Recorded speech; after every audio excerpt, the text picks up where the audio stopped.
Hello friends, ನಮಸ್ಕಾರ. ನಾಡು ನುಡಿ ಲೈವ್ಗೆ ಸ್ವಾಗತ. ಸ್ನೇಹಿತರೆ, ಇತ್ತೀಚೆಗೆ ಹೆಚ್ಚಿನವರು ಬ್ಯಾಂಕ್ ಸಾಲವನ್ನು ಪಡಿತಾರೆ. ಆದರೆ ಸಾಲದ EMI ಪಾವತಿ ಮಿಸ್ ಮಾಡಿಕೊಂಡ್ರೆ ನಿಮಗಾಗುವ ನಷ್ಟಗಳು ಏನು? ಈ ವಿಡಿಯೋವನ್ನು ಕಂಪ್ಲೀಟ್ ಆಗಿ ವಾಚ್ ಮಾಡಿ.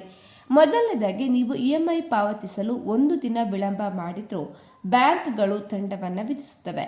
ಸಾಮಾನ್ಯವಾಗಿ ಬಾಕಿ ಇರುವ ಮೊತ್ತದ ಮೇಲೆ 1% 2% ವಿಳಂಬ ಶುಲ್ಕವನ್ನು ವಿಧಿಸಲಾಗುತ್ತೆ.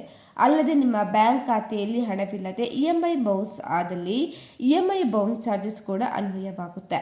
ಎರಡನೇದಾಗಿ, ಸಿಬಿಲ್ ಸ್ಕೋರ್ ಮೇಲೆ ನಕಾರಾತ್ಮಕ ಪರಿಣಾಮ. ಸಕಾಲದಲ್ಲಿ ಸಾಲ ಮರುಪಾವತಿ ಮಾಡದಿರುವುದು ನಿಮ್ಮ ಕ್ರೆಡಿಟ್ ಸ್ಕೋರನ್ನು ಕುಸಿಯುವಂತೆ ಮಾಡುತ್ತೆ.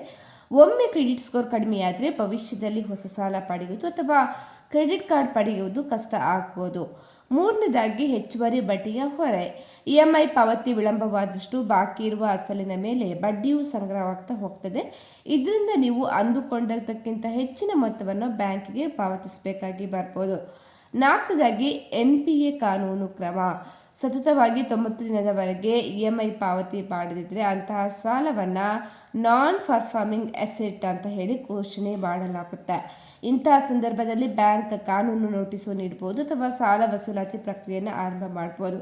ಹಾಗಾಗಿ EMI ತಪ್ಪಿದೆ ಅಂತ ಹೇಳಿ ತಿಳಿದ ತಕ್ಷಣ ಮೊಬೈಲ್ ಬ್ಯಾಂಕಿಂಗ್ ಅಥವಾ ನೆಟ್ ಬ್ಯಾಂಕಿಂಗ್ ಮೂಲಕ ಬಾಕಿಯನ್ನು ಪಾವತಿ ಮಾಡಿ.